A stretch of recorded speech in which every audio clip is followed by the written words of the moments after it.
What's the meaning of abstracted? Abstracted. Abstracted.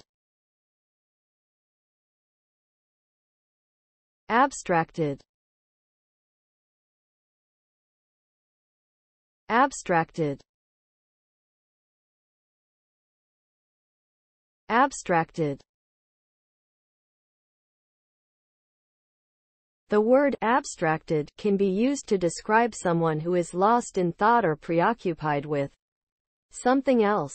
They may be so focused on their own thoughts that they are not paying attention to what is going on around them. The word can also be used to describe something that has been removed from its original context or meaning. For example, an abstract painting may be a representation of something real, but it has been simplified and removed from its original context in order to create a more general or universal meaning.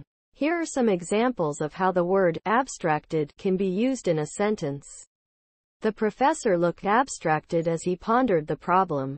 The artist's painting was an abstracted representation of a tree.